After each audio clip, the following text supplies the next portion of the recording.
me, when the writing is done well, the magic happens. I feel like I was watching a very beautiful tapestry being made.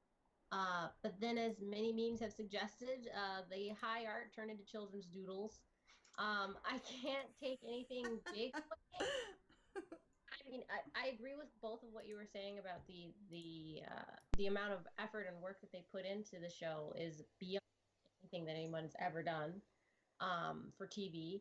But in terms of storyline and something that they put out to the whole world, I can't take anything big away that I thought I was going to because the show didn't finish its various thoughts. The storyline was dropped and replaced with something that didn't leave me with anything to hang on to. So what I thought was going to be groundbreaking and so beautiful, I forgot what it was doing. It's kind of what I. Yeah, by the end, I definitely agree with you there. I think there was so much in the beginning that was groundbreaking, but it didn't land the landing. Or it Yeah. didn't land the ending, really. But it still did so much. It was Oh, yeah. beautiful in the Yeah, beginning. yeah. Visuals were still great. Yeah. So our next question, what was your favorite moment of the series, Sesh? Um, let's see. So there was definitely a few, but a lot of the other ones got to be mentioned later on with some of our questions. So I'd say one of my favorite moments, and I was actually surprised at how much it still hit me having seen it, 2 or 3 times now at this point, was the Oberyn's "I'll be your champion" speech to Tyrion. Oh, I really do think it is probably one of my favorite. Like, knowing everything, seeing it multiple times, like, I still feel emotional with that one. Um, a lot of the speeches and monologues are a little long-winded, and I do feel like there was a lot of, like, okay, this is when we have to give our actor a chance to shine, so give him a lot of dialogue kind of moments rather than something natural. But his didn't really have that feel. Like, like, Tyrion's just so hopeless, and like I still, like, I could hear it, and like, you don't really know where the speech is going. Like, you don't expect that to happen. um but this was wonderful, even knowing the outcomes, and it still inspires a little bit of hope despite everything. At least for me. that Aw, was beautiful. that Okay. was it was a great moment. Big fan of that. Big fan of that. Loved Oberyn. How about you, Peter? For me, I am going to cheat a little here. I'm a little finger. But Not fair. but really the Arya and Hound buddy duo, that was by far my favorite parts of the show. Just love the chemistry between Macy Williams and Rory McCann, and it truly made for some of the best moments in the show. So if I could sum it up into one definitive moment, it was the scene in the inn. The Hound said to Palver, "I understand if any more words come pouring out of your cunt mouth, I'm going to have to eat every frickin' chicken in this room." And the Hound and Arya killing peeps and painting that bar red. Good times. Good times. It was the best buddy moments. Oh, it was great. Um, for me, my favorite moment of the series was the buildup of the Red Witch's plan with Shireen and the Onion Knights relationship that culminated in season 6, episode 9, Battle of the Bastards, when Sir Davos picks up Shireen's little carved stag. This was packed with so much emotion and meaning for me. With Shireen's murder, the Baratheon house was destroyed. She was the beacon. I felt like she was the soul of Baratheon. And when he sacrificed and burnt her, everything he stood for was over. So I was excited to see what is Sir Davos going to do? How is he going to pick this up from the ashes? And now, what's he going to do with? Is he going to get rid of witchcraft? Is he going to destroy the Lord of Light? I wanted to see something big happen with that. I felt like the cinematography and the buildup of his emotional arc with Shireen was very powerful and moving to me. So Oh. that's what I loved. All right. Our next question is, what was your most hated moment of the series? I should probably a response actually to that one. Yeah. Yeah, yeah, we'll rotate it because my I, most hated moment of the series was I truly hated the burning of Shireen Baratheon. Well, let me make a note. I did not love Shireen getting burned. Just so that you You love the drama of the poor, innocent, really adorable little girl being burned alive. Yeah. I'm like Firestarter over here. It just felt so senseless, unnecessary. It's fine, guys. It's fine. It's for the greater good. And it made me really question why I was still watching the show. No. It did. It did. It did. Keep watching. True story. I'm not lying on this one, guys. So, least favorite moment. Okay. Sash, what is your least favorite moment? I mean, I kind of have a long one. I was really trying to think about the series and like going through all the episodes, and I honestly really do think the moment that Dany decides to burn King's Landing, and it's just, and specifically the innocent people. I think the creators completely failed to make this moment make sense, both emotionally and logically. I get like plot wise how there was potential like build up for it like from the beginning, or like they wanted to lead to this and like they got that plot point, but they just did not set it up. I think emotionally she had already won by burning all of the threats to her and her dragon, the boats, the scorpion crossbows, the entire Golden Army. She should have been emotionally invigorated with feelings of victory, success, confidence, with getting what you feel entitled to. This was not the right setup to have an emotional breaking point. Like in that moment, the losses are for breaking points, not wins, and this was just such a win. This day for her and this moment was such a win, and maybe even her easiest and biggest win ever. Logically, that was her victory moment, her perfect undisputed victory, where there was nothing in her way from doing the tactical and emotional thing she intended to do, which was kill Cersei. There was no question. It was a surprisingly perfect victory in every sense of the word, and the fact that she didn't just fly unopposed directly to the only one target she ever wanted to kill is logically frustrating and one of the stupidest things in the entire series to me. Like it failed on every level. It could have been right tactically, it could have been right emotionally, and it just wasn't. And so it just failed. And it's such an important thing as a plot point to get right, and they failed. So it's so frustrating to me on every level. Yeah, I think you have a good point there. I mean, for her to attack the people of that city, I mean, even if there isn't the buildup, which we were talking about in previous podcasts, that really needed to be there. But then at least have, you know, the citizens of the city like either start chanting Cersei's name or start booing her or start throwing things at her, something to make her be like, these are all my enemy. It isn't just Cersei, you know? That would have but without that, it's like, why? Like, what's the point of She burned the people that were spinning at and flashing Cersei when she did her walk of shame. She never did the walk of shame herself.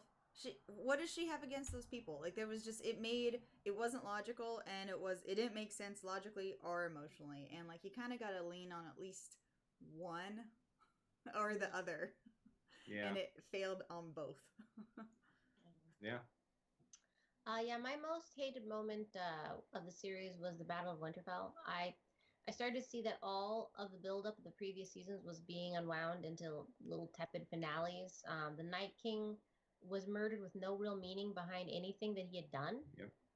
Arya killing the Night King and everyone just moving on like nothing happened. It just showed me that there was zero to be learned from the Night King and his whole arc. And that made me realize that nothing else will be learned from anyone. Also, that's very bleak and accurate. Melisandre, your end, and how little Sir Davos had to do with it. The whole storyline was me. I'm like, really? Okay. Okay, so you've been listening way too much to my past podcasts here, man. You're bringing it today. Woo! Yeah, it would have been nice if like Davos, you know, continued to have any kind of arc after your favorite moment, but you know, who needs that? So our our next question of the night. What was the one story arc that you felt Game of Thrones perfect? Anyone want to go So, first? I should go first because I actually think Stannis' downfall tied in with Brienne's oath for revenge being fulfilled and her being able to protect Catelyn's girls was like just a great arc. Like I honestly do think Stannis' arc. I was very satisfied. I think that was a very fitting end to his arc with Shireen, and I think it was just cherry on top that Brienne got to finish her oath um, for revenge with that. I mean, seeing our sympathetic character Brienne succeed in her truly honorable goals were like bright bits of positivity and hope and justice in this like really unfair world they've built, and so I was very satisfied with that. Like just everything along with it, Brienne stuff especially, and her to just finish the job was really great. Um, Shout outs to Joffrey's entire life because that was pretty perfectly satisfying as a story arc too for entirely different reasons. Yeah, no, I agree. I thought they did Joffrey's arc quite well. For me, I'm going to go even a bit stranger than even Joffrey. But I really thought the whole arc between Cersei giving power to the Faith Militant, High Sparrow, and the ensuing fallout and demise at the Sept of Baelor was extraordinarily well done. And I think it was fairly true to how a decision like that would have such far-reaching, exactly, and truly explosive consequences. I mean, it was just really well done, in my opinion.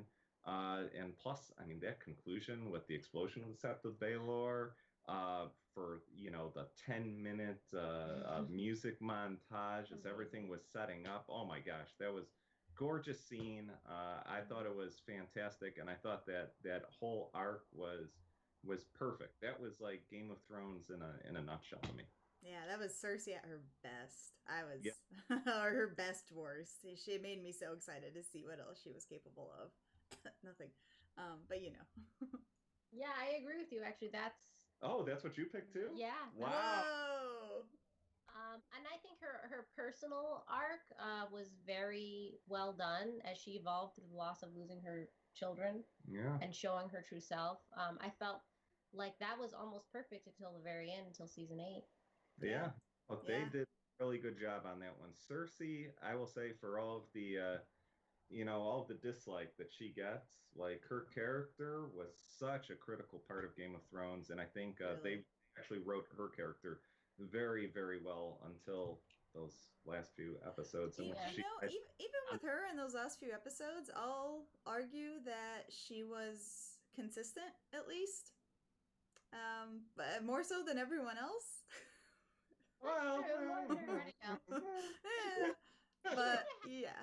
Stuff with her, she would have had a scorpion. She would have had some fireballs. Like, oh yeah, she was still nerfed intelligence wise, but herself, exactly. She wouldn't have been just all about. No, but more consistent than other people. True. All right, so our next question is, what was the one story arc that you felt Game of Thrones needed to spend more time on? Sure, I'll start this one off. Up until this past season, I've said that I really wanted Dorne to have a much more expanded role than they did. The Dornish characters were just so intriguing. Their society as a whole, I think, quite frankly, would have made for riveting TV, especially in this series, to see them play off, everything that we knew in Westeros. That said, I feel I'd be remiss to not have Daenerys fall from grace as the answer here. I think there really needed to be more time spent on her falling apart, and then the aftermath of her trying to burn down King's Landing. Their struggle for power, the argue there. I mean, I also in general just thought her death was way too easy at that point, and that there should have been a final battle between the North and her. Something like it just felt very weak, and overall, it just felt like extraordinarily rushed TV for me. Agree with you on that. Sesh? Since I already said Danny, another one. There's honestly like four things in order. I mean, the Army of the Dead, the magic and history with the Night King and the Children of the Forest. I feel like this should have spanned two concluding seasons with an entire season's worth of content just for them. The God of Death and Faceless Men. We spent time with them, but we didn't really get answers. We kind of just asked more questions. The Red Witches and Lord of Light Religion.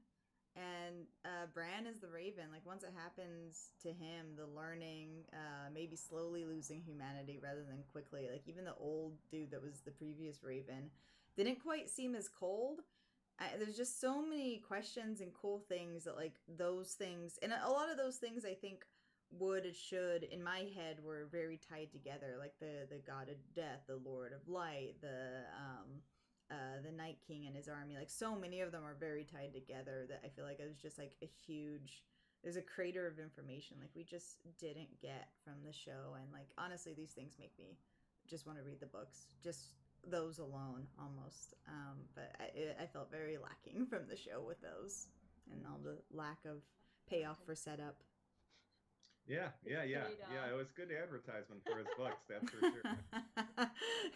If you want more, go read the books. This is kind of, may sound strange, but I kind of would have liked to have seen Littlefinger's story arc. Yeah. More. I wanted to see the dynamic between him and Lady Catelyn that shaped him into who he is, so that because he kind of set this whole thing in motion. Yes. And you did this, and it was. I did. Wow. Sounds so much like him. It's so weird. Sunday. It would have been. I mean, I guess it's easy to put together, like, oh, he really wanted Lady Catelyn and feels put out and feels less than. I get that. But it would have been just more satisfying to know his backstory more when I see all of this big fallout as time goes on. Yeah, when we were talking about last podcast that we had, where we were talking about characters that we wish, might have a spinoff, I would agree that a Littlefinger spinoff, like following Kim, his past, and things that he did to lead to that moment, I think would be very intriguing, quite frankly. So it'd make for good TV. Yeah, for prequel stuff, I'd actually really like to see him as well.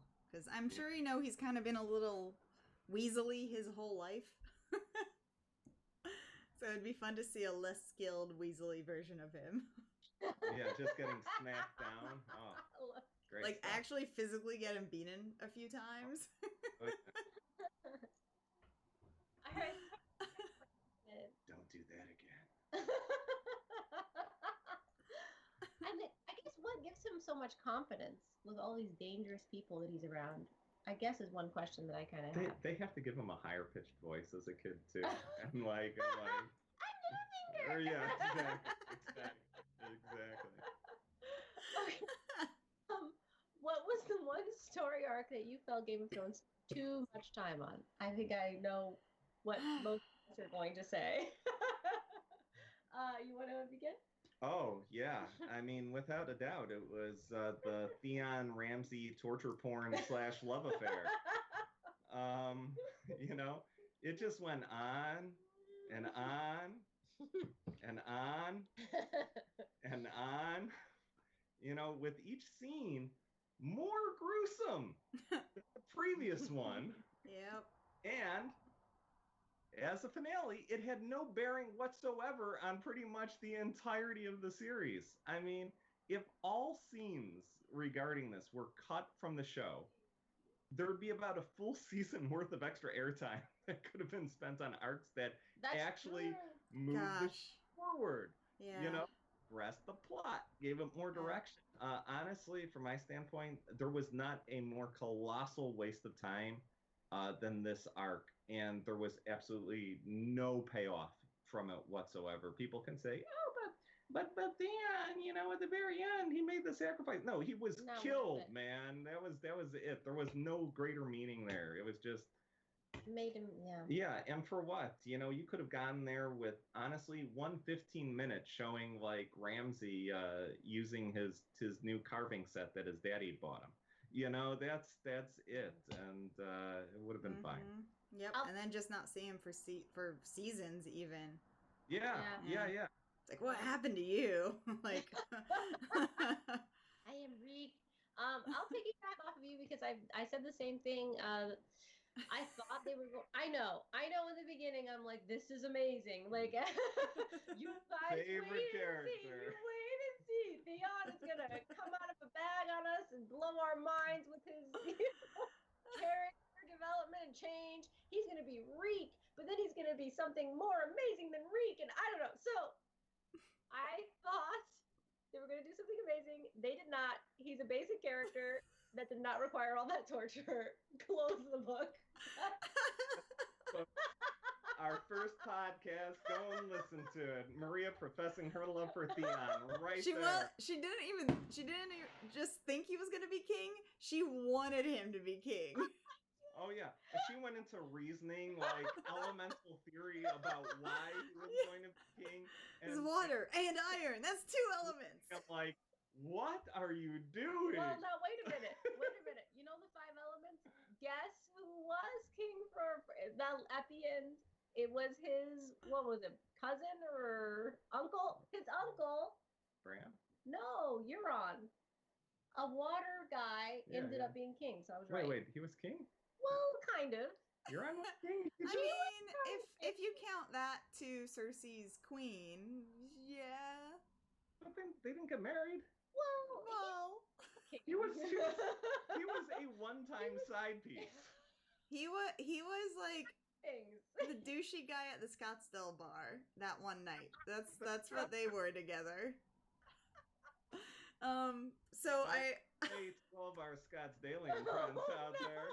She didn't mean you guys. She meant a different Scottsdale. No, only the douchey ones. I swore that guy was riding around in like a pushed up like an elevated like pickup truck in Westeros. Like I can't picture him riding anything else. It looks wrong. So I gave 2 answers because I was kind of sure that you guys were going to give the same one, but I also gave Ramsay, but like kind of for some different reasons. Outside of the like plot and no payoff with him, like there wasn't, he didn't have like a little evil child that he had impregnated Sansa with. Like he didn't win the Battle of the Bastards. Like there was just nothing. And the thing is with him is like he was just really boring, and we didn't need much of him to get a full grasp of who he was. And so yeah, it was a waste of time. But I added another one so we could talk about more things. I actually would say Cersei and Jaime's love story. I felt like it had ended and should have shifted directions much earlier in the show, like more immediately after he had returned to King's Landing with Brienne, and very, very importantly, to then not also have him come back to that love story. What were they doing?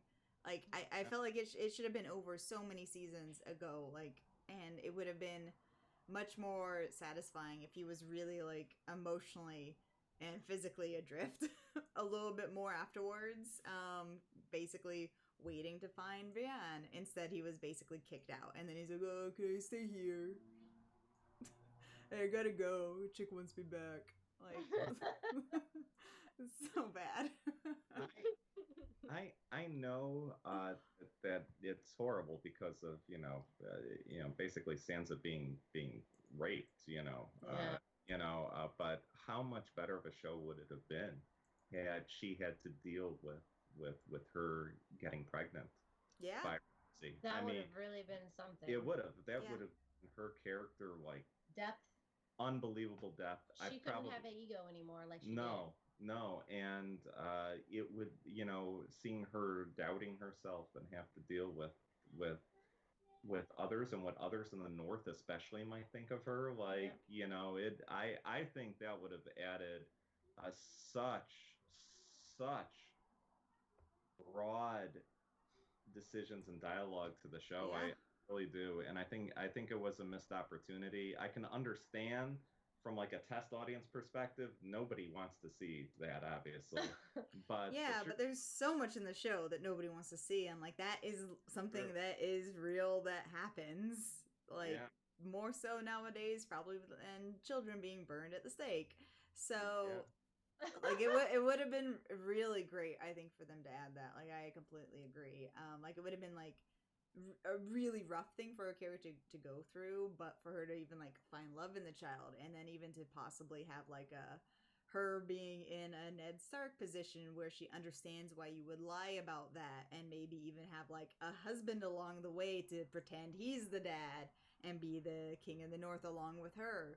Like all of that stuff would have added like so much and would have been way more interesting. And so she would have like, I think her reaction with like John would have been way different too. Oh yeah. Struggling to wonder, if her baby's a monster. Oh yeah. Yeah. Oh, yeah. Will baby be a monster? Oh gosh, she would have empathized with Cersei more. Like, oh, I know where you're coming from. Oh gosh. Yeah.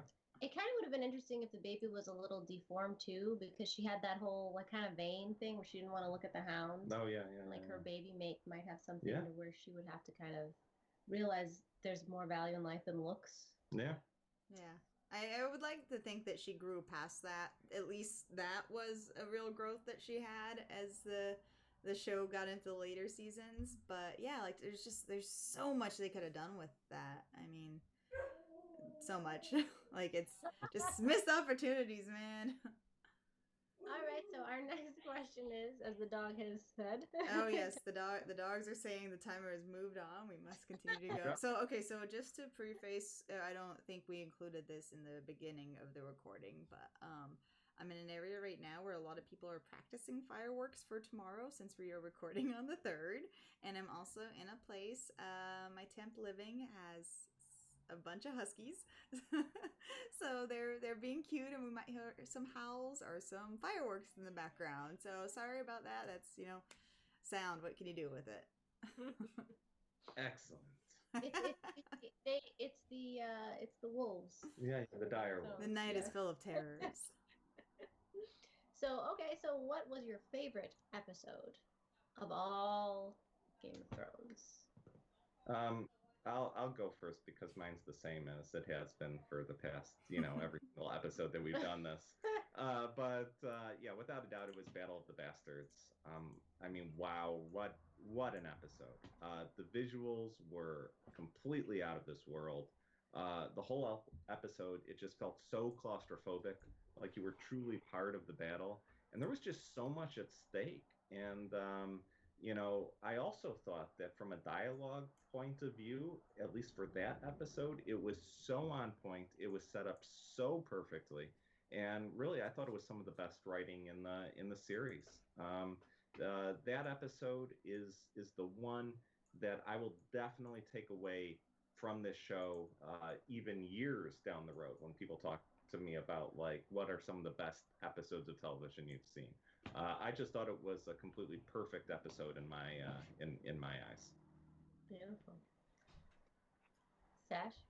So mine, I was kind of looking through the episode list. So it's probably, I think I want to just shout out to Hardhome.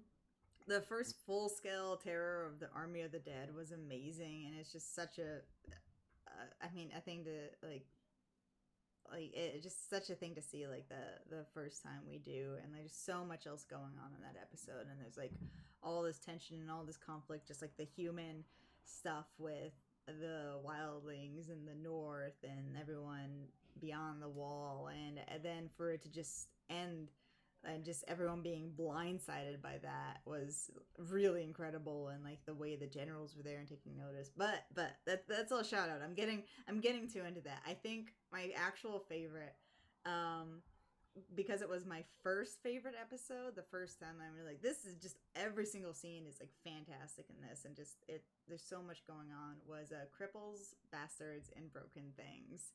It was really early in the series, like probably like episode 4 or 5, and there's just so much there's so much character and conflicting feelings happening in that episode. It's where Tyrion gives Bran the saddle plans that he made, while later in the episode Catelyn captures Tyrion to avenge Bran's attempted murder while he was healing. Just those two things alone indicate so much more to the story and character happening without us even seeing it. We see Tyrion is in fact kind and not always selfish. He's also practically smart instead of just witty. Kat is reasonable and fair with him, but not a pushover with a threat to her child. Like, she's a mama bear. And it also shows how many like political lies are happening like behind the scenes from what even like these main characters don't know about. And we know that Tyrion didn't do it, so we know that there's like conspiracies and things going on, and it confuses us too because we're like, well, we saw how this happened. Like, who else was involved? Like, because like, it just gets really crazy out there with seeing all of that, and it's just really complex. And like seeing these kinds of like mixed feeling complex conflicts was at the heart of so many of the good things about this show. Yeah. Yeah. For me, you mentioned it earlier, but I loved season 6, episode 10, Winds of Winter. Cersei blows up the Sept. I thought it was done beautifully cinematographically. Thank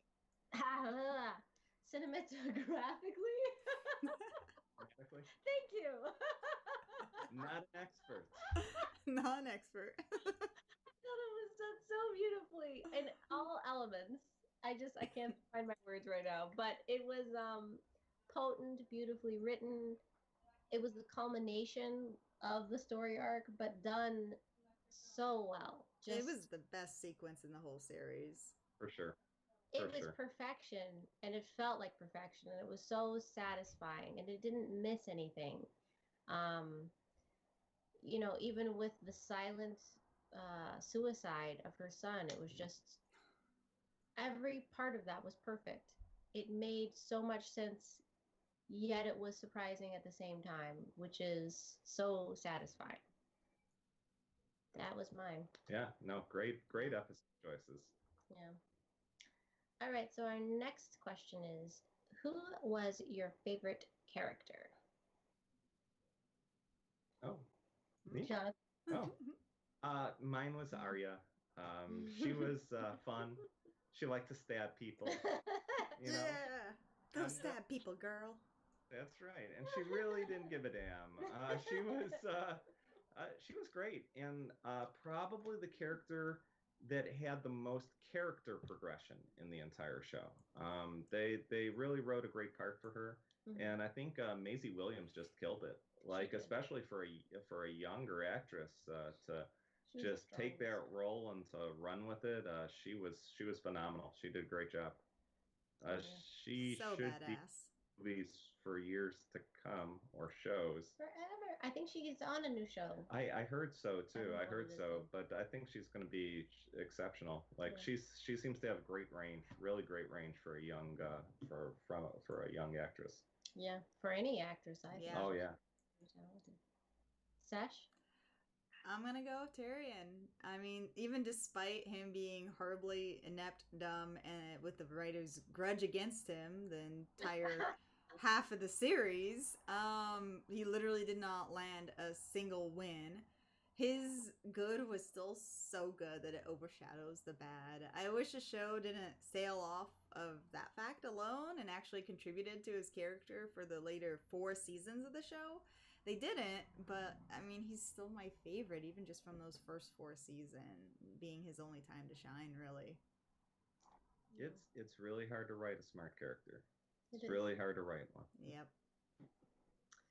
So my favorite character, now that all is said and done, is Yeah. And it's not just because he's funny, because he was a great comic relief, but he can look at any situation and view it, I felt like, in a fair way that a lot of characters couldn't do. And he wasn't just self-serving. Like, he appreciated Brienne, but when he saw she wasn't interested, he went his own way with peace, you know. I feel like he champions people that he believes in.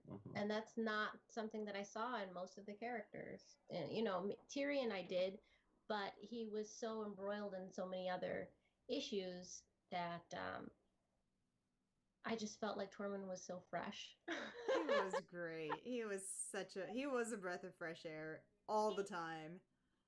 Yeah, and like, he wasn't just for his own people, he was for all people. I don't know, he's a man of fairness, and he should have been the king. That is so sweet. Yeah, he's nothing like Theon. Yeah. Anyway. Okay, so who was your most hated character? Go ahead, Sash. I mean, again, to give multiple answers, I basically have three. One kind of doesn't count, because he grosses me out and he's just so horrible, but it's great, is Pycelle, the old, gross, creepy, Oh, yeah. the old Grand Maester. Oh, blah. And he's such a worm of a human. Ugh, but he's so bad, it's good. Like, I love that he was in the show, but I was like, oh gosh, make it stop, make him go away. It's awful. Like, he was such a creep. The other two, which I think really are my most hated, is just because they are so boring, which is just not okay in anything that's entertainment. Like, you could be bad and dumb or just too gross, but at least it's like kind of entertaining. But if you're just boring, like Ramsey and Euron, it's not okay. They're just pure evil douchebags. There's no ambiguity is the word I'm looking for, with them, or empathy for them at all. And they never did anything actually surprising like Joffrey did. Like, Joffrey was like that too, but he was surprising. They were just so one dimensional, and they didn't even compare to any of the other villains. Yeah. They were paper thin characters. For me, I didn't approach it from a character, like how poorly or well the character was written, but a character that I just viscerally hated was Cersei. Even though I loved watching her, she was just such a monster inside and out. Like, you see deeper into her, and she's more of a monster. Like, there was no like, oh well, she's not a monster. No, she's a monster everywhere. That was mine. Yeah, no, she's a good bad guy. She's a good bad guy. So for me, yeah, I could say Viserys or Ramsay or Euron, who were such paper thin characters, as I said before. Or you know what? I could even say Theon because of how truly meaningless his character arc was. But that's not why you're all here listening to this show. No, my real character is the one who made terrible choices since episode 1, who time and time again, despite the director's insistence, never showed any personal growth as a character, and insipid brat who only won in the Game of Thrones by failing upwards. My friend and yours, it's Sansa Stark. Come at me, tubers.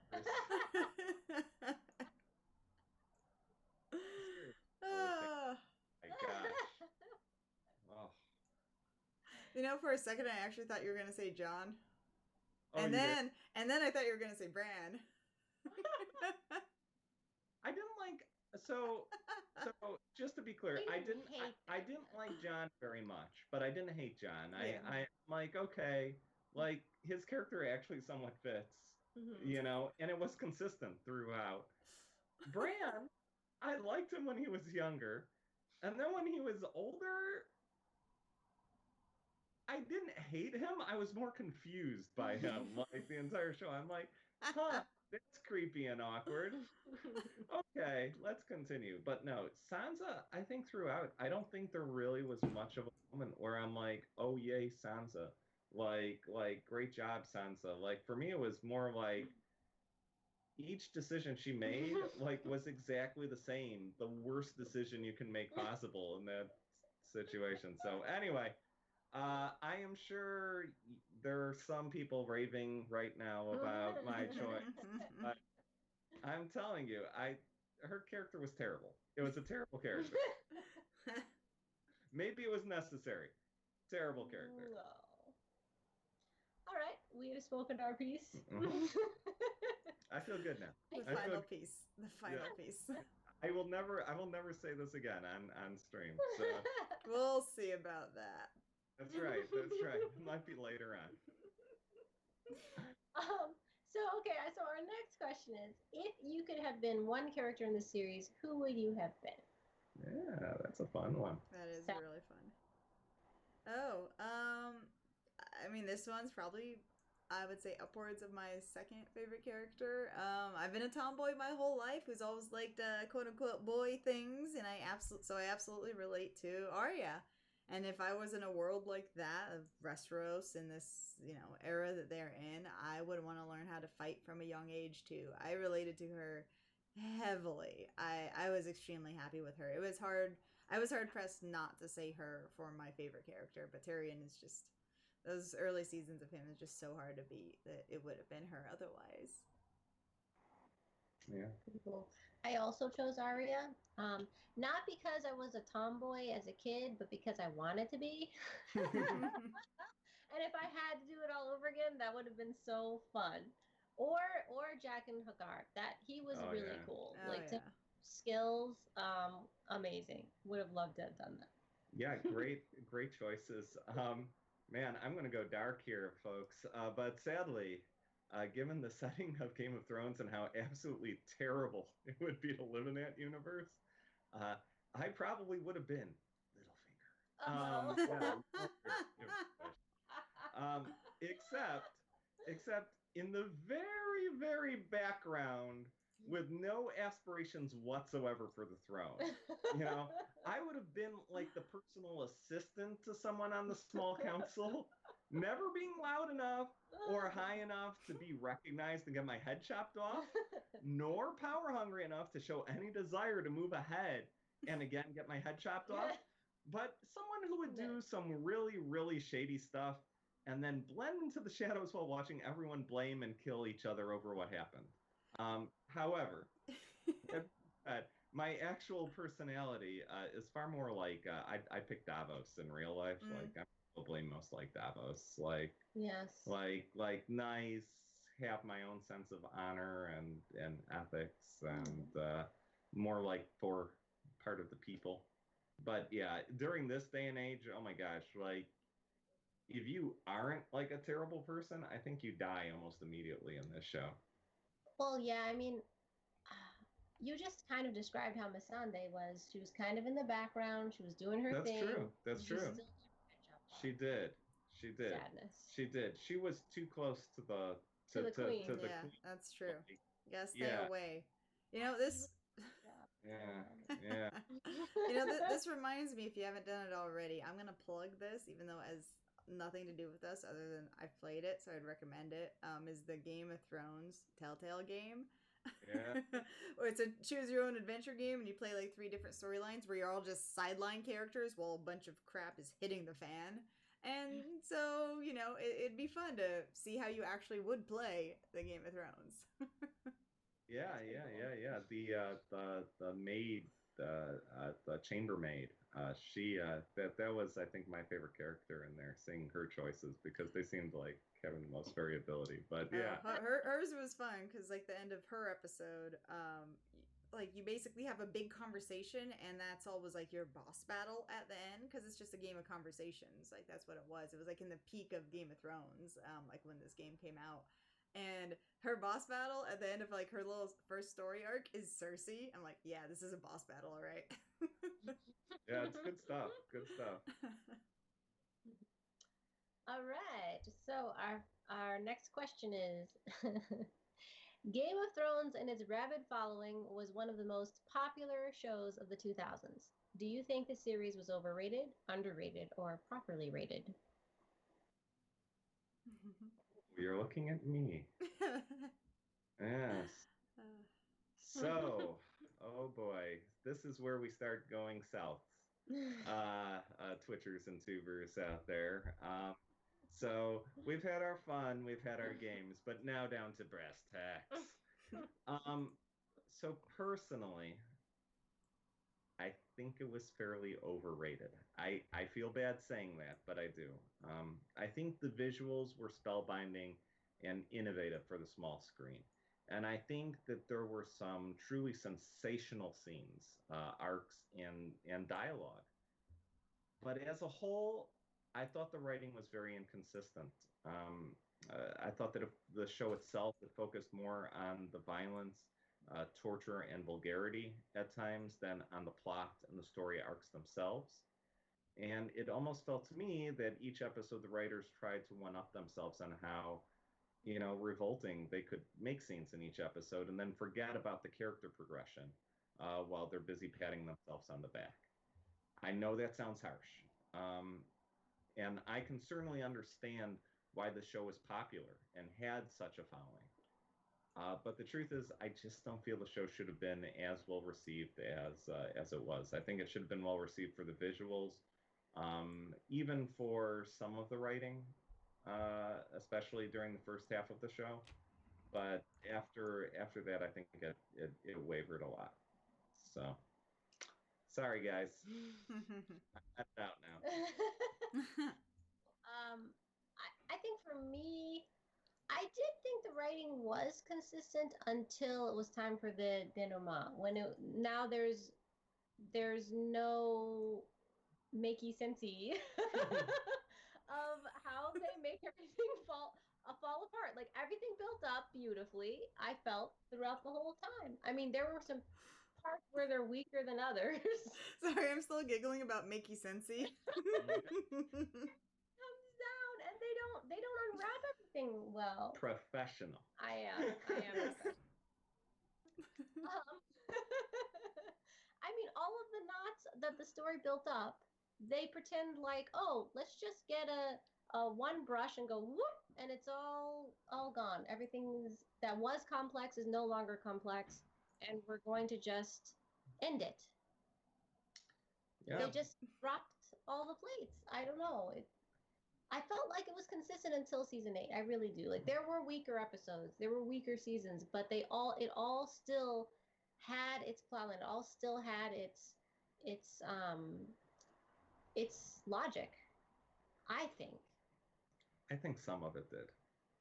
And that was my argument from my part is I think some of it was well done. Like I'm not saying like the whole thing wasn't. I think some of it was, but for me there were entire seasons for a time where I was not really feeling it, and I even said, even starting in season 1, for me I was a bit more apathetic during that first season.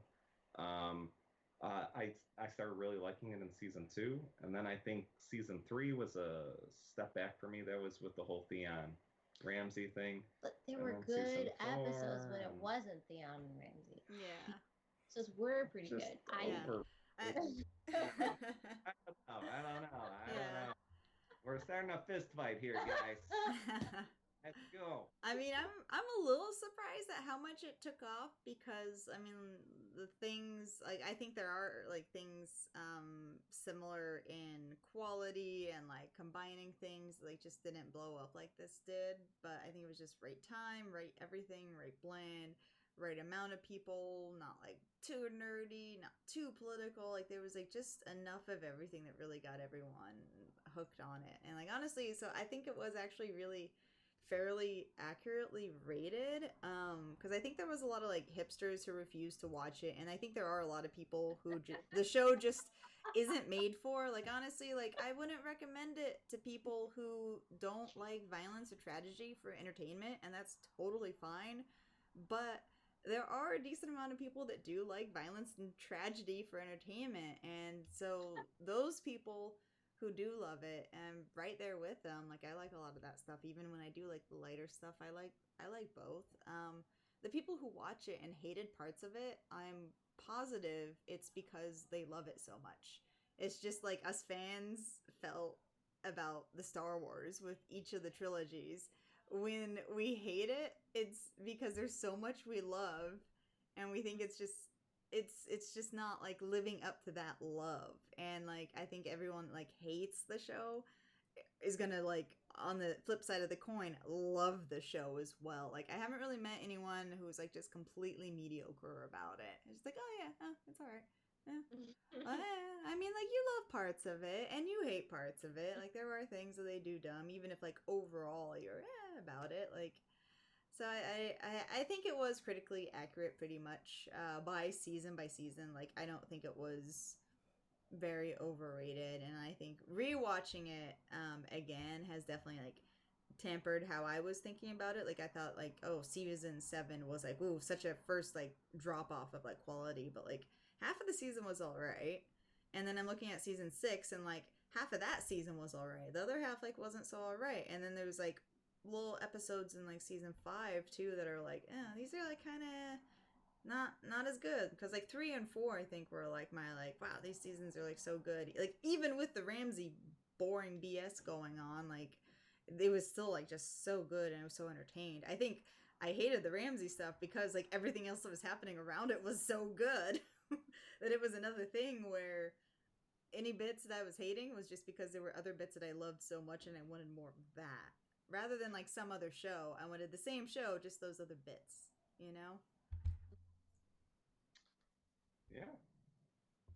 All right. By the way, I think you called me a hipster, Sash. We're going to have a talk after this is all No, done. hipsters are the ones who would refuse to watch it because it's so popular. You've sat through it, so you're officially not a hipster. You're a sheep follower like everyone who watches and follows the show. Oh, Much that's better, better. much better.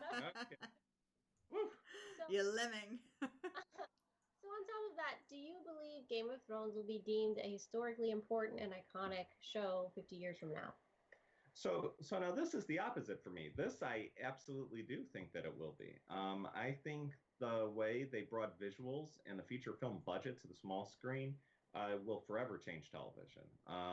And based on all the memes and how much Game of Thrones bled over into popular culture, I see this being a show referenced for decades to come. I could certainly see people wearing like throwback faded direwolf shirts, 40 years from Aw. now, like they wear Grateful Dead shirts nowadays. And, also, I think that again, this is more serious, but I also think that the violence, sex, and vulgarity is here to stay. I mean, a lot of other shows changed. They were a lot darker, quite frankly, after Game of Thrones, in my opinion. Maybe it was just the tide changing, and not directly due to the show, but I think it is changing, and I really could actually see this show being pointed to as a reason down the road, even to possibly relax FCC censors. Ooh. Interesting. I'm just throwing it out there because if it's popular and people are watching anyway, people might be like, That's legitimate. That's Yeah. possible. Yeah. Yeah. What do you think, Sash? Yeah, like, I mean, I think that's actually an interesting point just to piggyback off of that for a moment. But, like, I think the censorship issues might actually change. That is an interesting thing to think about. I do think the sex and violent phases come and go. Like, we had, like, Friends was the most popular show, and then it was Sopranos, like, after 9/11. So, like, we have these phases where we want it to be like we like just as a society want like light and fluffy and mindless, and then we want like dark and like, oh gosh, I'm so glad that's not real life, like kind of stuff. And we kind of flip-flop between that. So I think this also kind of just hit the right era where we wanted it to be dark and violent. But yeah, I absolutely think it's like changed TV, not even in those ways, but like I think it showed everyone that doing a series instead of a movie is the best way to adapt a thick book series. Like, I honestly 100% think the Harry Potters would have been a TV series if they came out after this. And I think we'll see many more adaptations as a long-running series or like a high-quality miniseries instead of a series of movies. And I think that's really because of Game of Thrones. Interesting. For me, I really think it depends on what comes in the future, if it's going to be a lasting effect in the memory of everyone, because I just feel like the way it ended didn't leave us with any strong message that is memorable. Like, oh yeah, that was cool, that was a cool story, but it didn't, where was the ending? So how do you hold on to it? We're waiting for Brotherhood, that's why.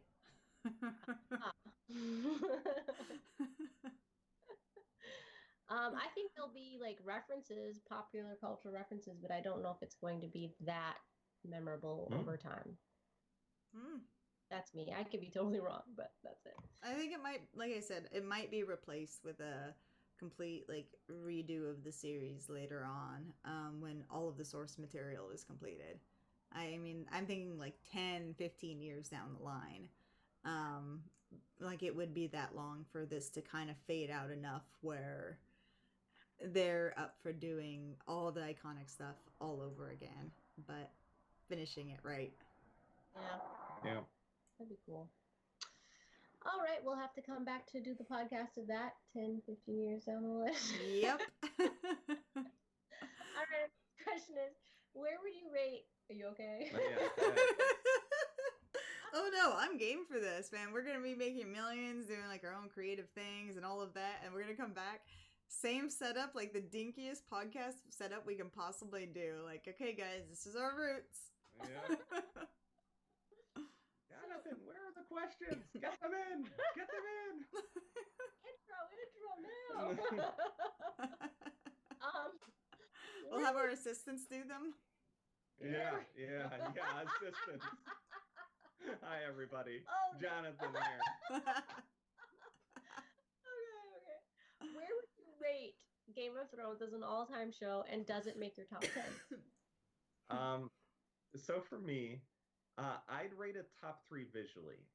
Probably even number 1 there, and that is giving it high marks because, to be honest, I actually really enjoy some of the film, especially from the 80s, where they would have these wide sweeping landscape shots. Mm-hmm. And so if you haven't seen some of those more outdoorsy type shows, like say a MacGyver or something like that from the 80s, where you go ahead and you watch and it's just so like they just film it so right. You know what I'm saying there in terms of how you really feel immersed. Exactly. Yeah. You know, so again, props to Game of Thrones because I thought it was sensational. But overall as a show, oh man, is this going to be harsh? It probably wouldn't break my top 100. Wow. Yeah, I know. I know that it really seems harsh, since we talk about the show religiously and even dedicate our time on the interwebs to it. But really for me, the shows I enjoy the most and really get into watching are the ones with tremendous writing and storylines that keep you at the edge of your seat. Shows where the characters are extremely relatable, especially for their flaws. And really that's where this show fell short for me. The truth is I couldn't really relate to any of the characters for the most part, for a long time there. And you know, even as far as storylines go, I think there were some really solid storylines where we're sitting there and we're like, oh man, I wonder what's going to happen here. I wonder what's going to happen here. Mm-hmm.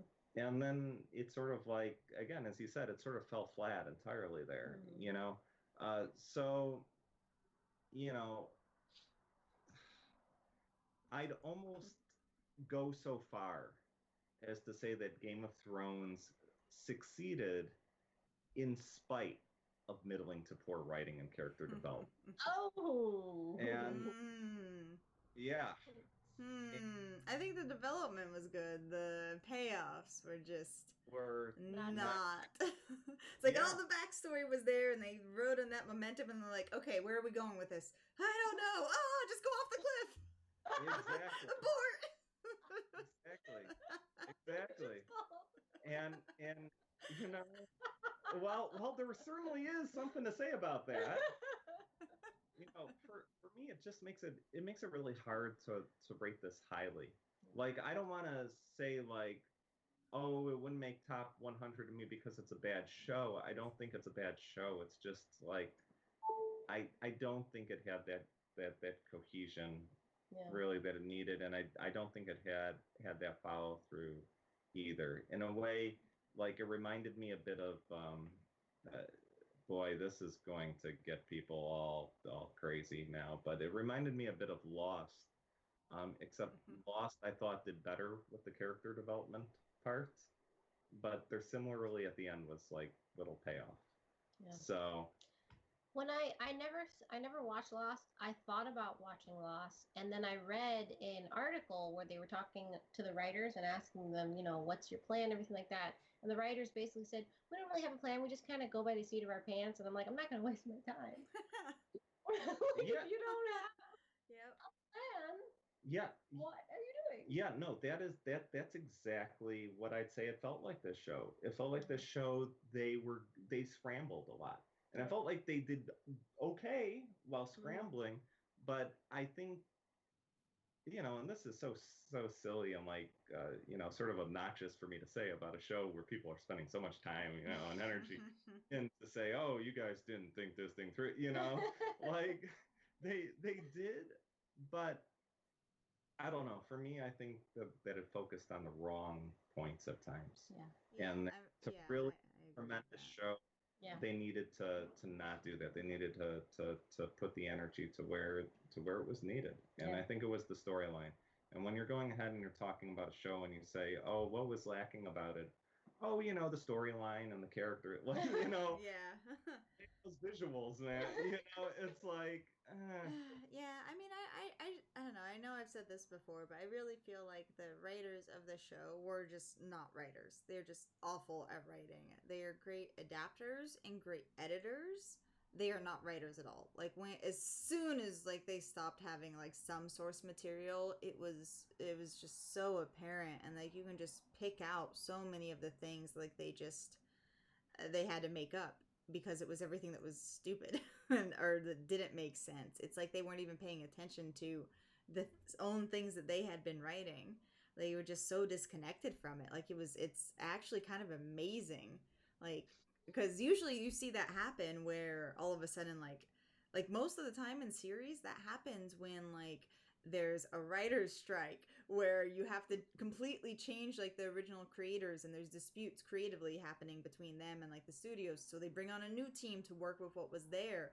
And like that's when you see such a drastic turn, not when it was all of the same people being given unlimited money to make this happen, where they were still given the plot points that were necessary, that I think so many other people would have been capable, not just capable, but wanted to do. Because I think that was the real thing. Like, I don't even know if it was their capabilities. I think it was just like they stopped wanting to do the show.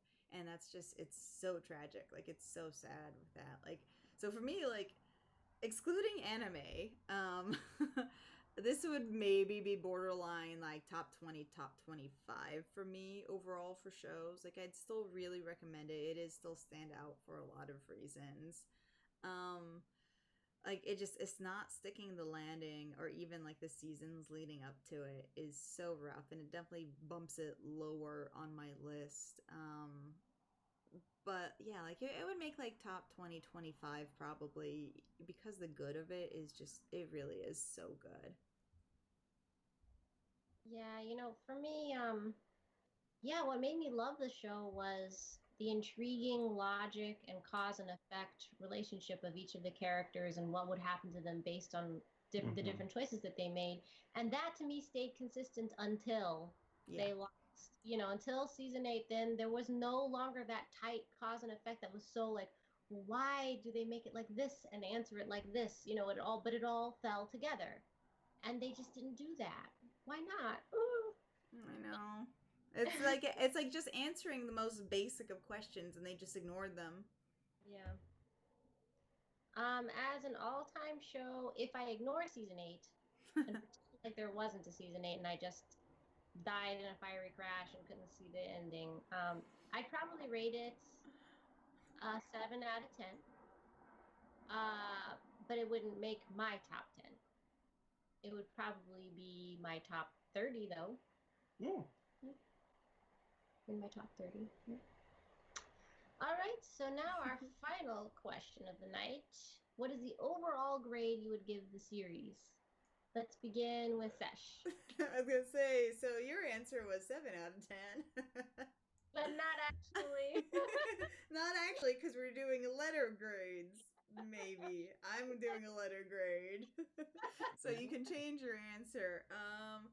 Honestly, probably like a B minus grade overall. The series, like maybe I'm like borderline wanting to do it as like a C, but the series, I wouldn't make my top 25 as a C. That's the thing. I'm like, the series has just so many A plus grade moments with characters in scenes and arcs and writing, but it has some pretty terrible D's and even F grades for all of those same categories too. But even with that, it's still with that, I would say like it's a B, somewhere in like B minus, and that's still pretty good for a series. Okay, so that's funny because I would give the series overall a B minus. Yep. Because some of the seasons were beautifully done, and that can't be ignored. But borderlining a C is also what I said. Just stop telling the story by the end. That's basically. Yeah.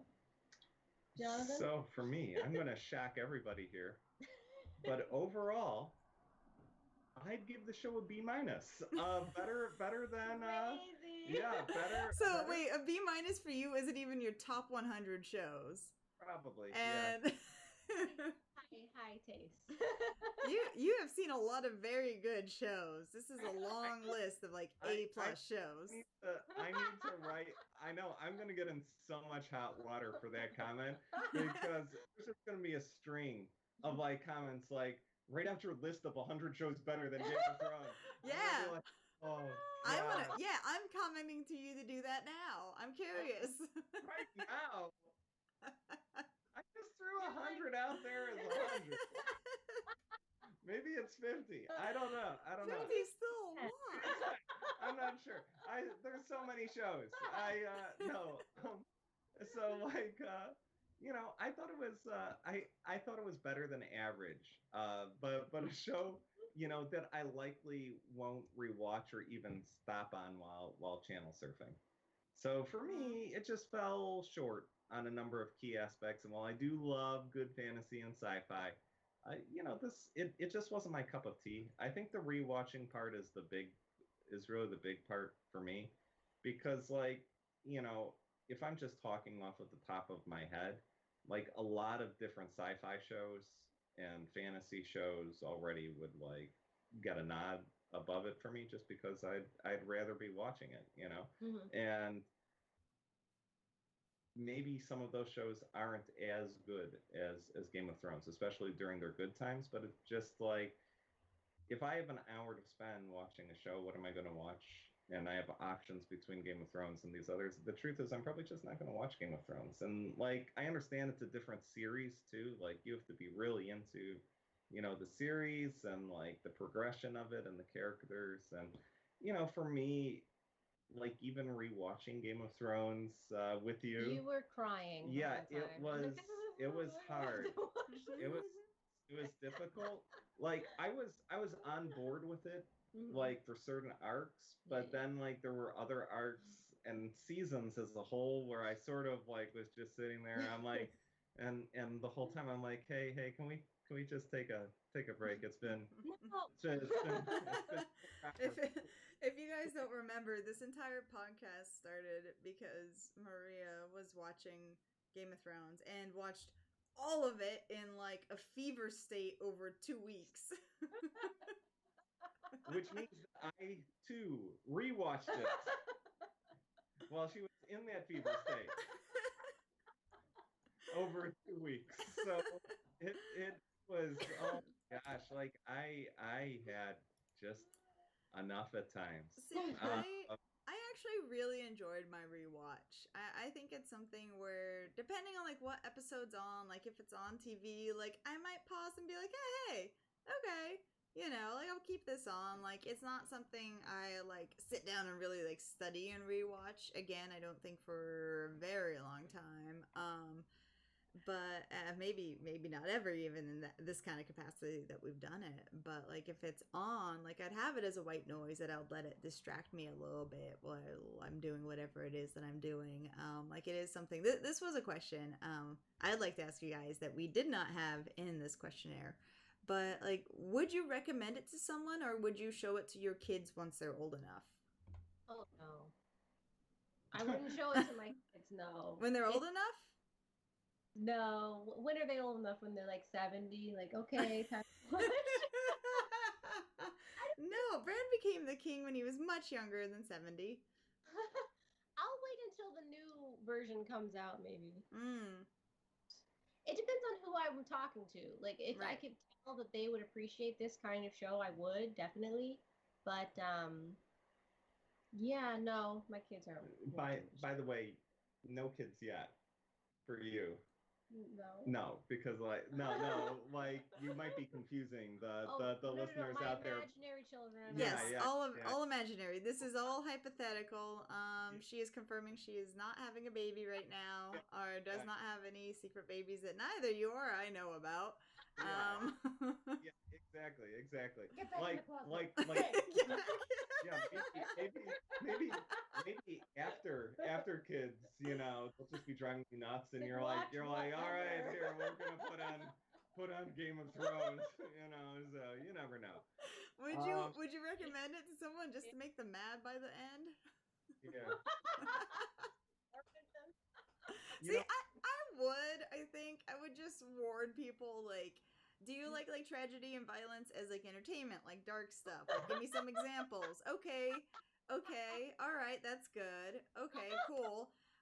It's not good, but it's like still worth it. Like by the end, like the ending's like it's not hot. It falls off the rails. Like you would think they'd stick to it because they had the same writers and unlimited money and time, but they just chose not to. So they just chose to make it really not good and not care about it. But if that's okay, I'd still really, really highly recommend it. It's with a lot of like caveats.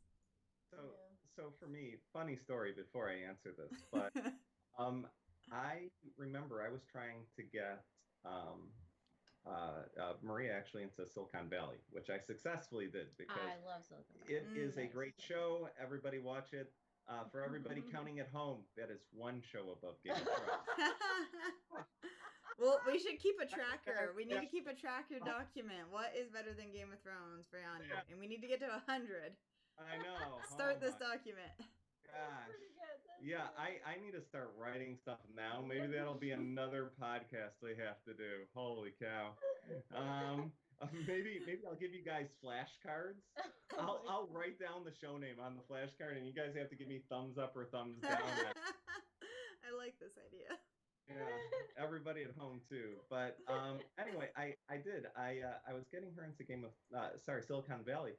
But when I was talking about Silicon Valley, like I'm like, oh, because I was saying, oh, who should watch this too? Like, your siblings as well who are younger. And Maria asked me, she's like, oh, well, what's in the show? And I'm like, how adult is it? Because I said, it's somewhat adult themed, and I'm like, oh, mainly vulgarity, and just situations, but it's really funny. And I think it was like what, the second episode, and she even asked, she's like, oh, well, what about nudity? And I'm like, oh no, there's no nudity in it whatsoever. I completely forgot, like, that in one of the episodes. Like a stripper or something? No. Oh. No. Yeah. I don't want to ruin it for anyone. Okay, don't ruin it much, but spoil it a bit, because I'm curious, and I'm still gonna watch it, even with spoilers. Oh yeah. You need to watch it. Yes, I've been told it's like, I think right now currently like the highest recommended for people who say I need to see it. It is. Oh boy, can I say this on the air? Oh, I don't think I can say this on the air. I mean, on my channel you could say it. Maybe Maria will have to bleep it out for the podcast, but no. So I work I work as an engineer, and so I have to be a little careful here.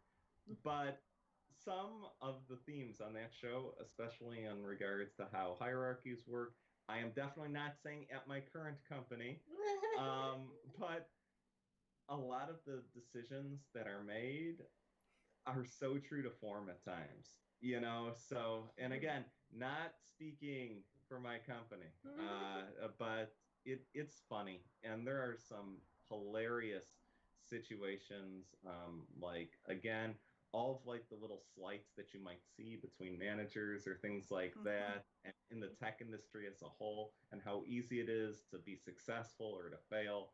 It's brilliantly done. It is remarkably well done. But this one of the characters in the show, one of the running gags for him is that he's actually a Satanist, and so he gets everybody to head to, what was it, like some Satanist like baptism or something like that. like church, Satan church. Yeah. Satan Yeah. Church. And anyway, there is nudity, and none of the type that anybody wants to see in that hilarious. episode. It was hilarious. And I had completely blocked it out of my mind. Whoops.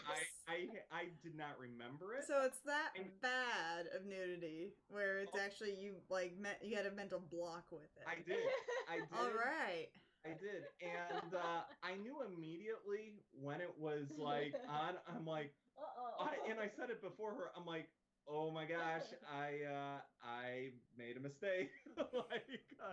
But no. Honestly, though, if you guys don't like the violence and strife in your show, Silicon Valley, hilarious show. Great. But with nudity, you can still get the nudity. It was funny nudity. Like, I still would recommend it to my siblings. Like, that's fine. It's so well done. And I mean, that show too, it has highs and lows, like with anything. But its highs are some of the funniest stuff that I've ever seen on TV. And it's life lesson stuff, which is really cool. It is. It is. If you are in the tech field, if you are thinking about going into the tech field, if you like the sciences, if you like, the engineering, if you even like, I'll go so far to say this, the Big Bang Theory, which is incredibly popular. Like, actually, it was more popular than Game of Thrones. Did you guys know that? The Big Bang Theory has more average viewers. It could just be because Game of Thrones was on cable, but it's true. And again, I think the violence and sex stuff does actually have like a limit for the audience. Like, as big as this show got, like, that's as big as I think like a show with those that R rating kind of stuff is gonna be able to get, like, for some time. Yeah, but Big Bang Theory, which again the populace really likes and finds funny, and I do find it funny in ways as well. Sometimes, sometimes, in some ways. Silicon Valley is like what the Big Bang can hope and aspire to be. You're not the first person who I've heard that from. Silicon Valley is I would say, a possible contender for a future show with us. Because I am the newbie with that one. I haven't seen it. It would be very interesting to see that one and go through that one. So we should add it to our list of things. I do know we were talking about Steven Universe as our next one, since the show just recently finished. I think it's only 5 seasons, so that's literally just 5 episodes for us, so it's very doable. And I know I had seen a couple of the first episodes, and everyone I've talked to about it, that's also one of like the highest recommended shows that has been recommended to me. Once people get to know me and not just like, how there's recommendations like, oh, everyone just freely recommends something that they like and they don't actually consider your interests and like what you like in shows. These are people that know me and like do know my interests, and they're like, whoa, you need to watch this show. And I've seen just a few episodes, and I think we're really going to enjoy it. And so far I can entirely see where the fan base is coming from with it. But I think Silicon Valley could very well be like our next series that we dive into after Steven Universe. Oh, that would be fun. That would be fun. I've already seen now up to this point. There's still one more season to go, but I've already seen it I think 3 times. I introduced it to another friend. You just want to eat it up. Like, I would love to see it all over again, and it wouldn't feel like it was a long time at all. Oh yeah. It goes so fast, and it's just great. We're gonna have to call this a night, but like I'd actually say the somewhat similar things, just in a different shape for the show Community. I know a lot of people same or Community, but Community had high moments and low moments too, but those high moments were just so epically funny. That's number 2 episode for our show. Yeah, number 2. Okay, number 2. We got 2 shows better than Game of Thrones. 98 shows to go for your rating to be accurate. And then if that's the case for B- for you, I think you need to find about 300 shows less good than Game of Thrones. Oh no. Anything with an acronym in its title. I don't That's get cheating. So any of the like, boy, I just offended like everybody, but I don't get into like the CSIs or the NCISs. Oh, no, there's no- Oh, yeah. No, that's Yeah. okay. I'm with you. Yeah. I tried. I can't. By the way, I did mention MacGyver earlier, which is also on there, and Okay, 3. in another episode I said Battlestar Battlestar Galactica. So like, So you got 4. I knew Battlestar was gonna be on there. That was easy Yeah, with you. Yeah. it's a given. It's a given. But yeah, I'll come up with flashcards. I think You should, because it's also good for us to do that for each other for this show, even though we're Dames of Thrones and, for short, just Dames. We were moving on to other shows, so we need to be considering like what other shows we're gonna be talking about, and it's not gonna forever be a Game of Thrones podcast. We have to figure out what our name is going to be for like our overall. Yeah, that's true. This is like the end of Dames of Thrones. Because we can't be like Dames of Silicon Valley, Dames of. It wouldn't make sense, would it? We could always be Dames of Thrones. We might have to rebrand. I think we might have to rebrand. Oh boy. Plus, I want to always be a dame, though. We gotta always be dames. There you go. Yeah. There you go. We Dames of shows. Dames of shows. There you go. That works. There you go. That's our new title, guys. Dames of shows. Oh boy, I can't wait to see the followers we get with that account. They will be so confused. Yeah, but I mean, with like 4 Game of Thrones like sequels coming / prequels / that's whatever. True. We should keep this one for that. We will have to keep this one. So we might have to release a video every now and then. That's a good point. Yeah, because they're having it's true. Yeah, we could always keep both. I like the dames though. I think that's a fun one, especially since you're here. Right? Yeah, no, I do like it. And I think it is really good if we continue to do series, because there are so many good series. Probably another 97 really good series out there for us to watch. That's worth it. So I like that. I like us doing a season at a time as best we can, and getting a full season, getting that full theme, being able to binge it, watch it, and then just discuss it, and try to stick up with our about every 2 weeks in the future schedule. This was my Theon moment. So did anybody vote for who was the best cosplayer, or was anybody watching? I don't even know. I'm not sure. We had people come in and out. I think they may have missed that part, but you know what? We can have that for the YouTube, and depending on where the podcast is being posted, we can have comments too, so people can maybe look up a picture of us, which maybe I'll take like right now. I'll see if I can do like a fun. Sit up. Right? Let me see. Where did my phone go? Let me do a print screen. Or a print screen where I'm not looking at my print screen button. I did a couple of those, but I'm going to do one with my phone too. Because sometimes my computer has problems loading, so I can't get to those screens.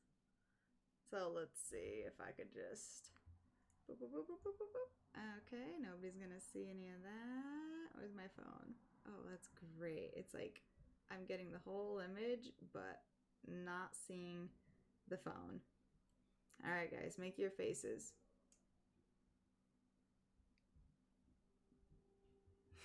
We look so good. Okay. I'll post that later. I'll do a Twitter poll. It'll be fun. I'm gonna stop recording. Okay, me too. Bye. Oh yeah. Oh, we didn't do our outro. I'm gonna hit record again. Oh no.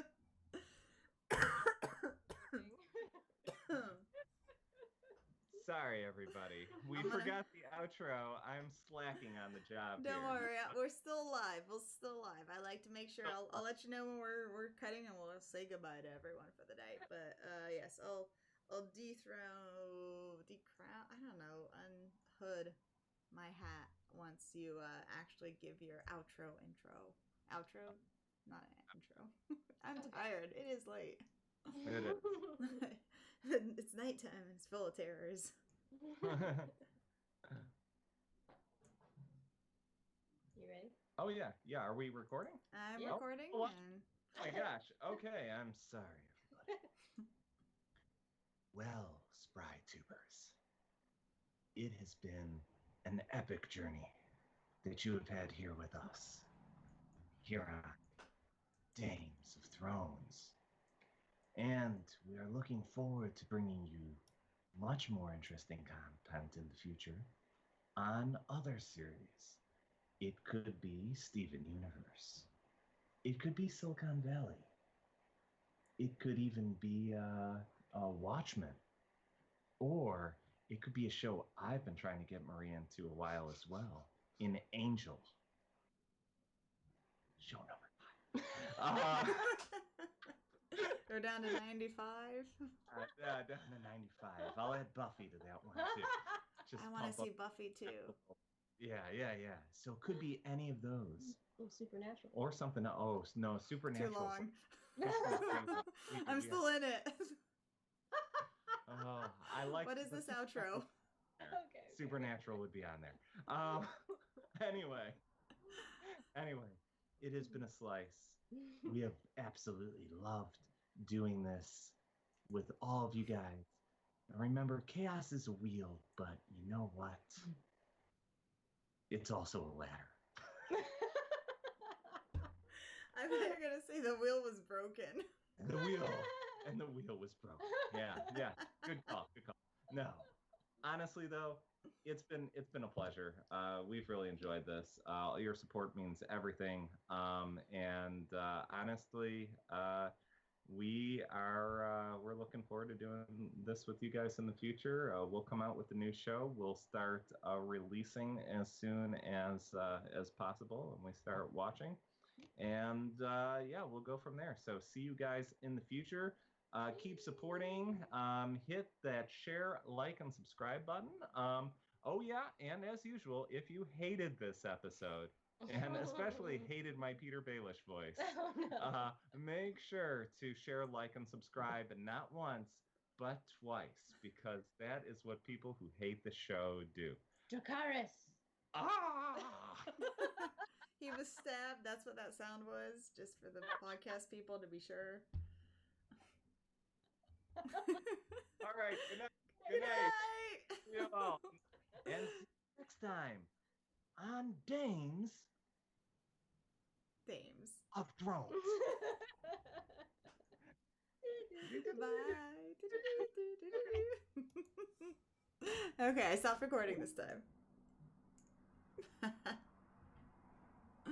All right, and that was it. Oop. Sorry. That's okay. I'm ending the stream, but I'm still here with you guys. So good night, stream. Yeah.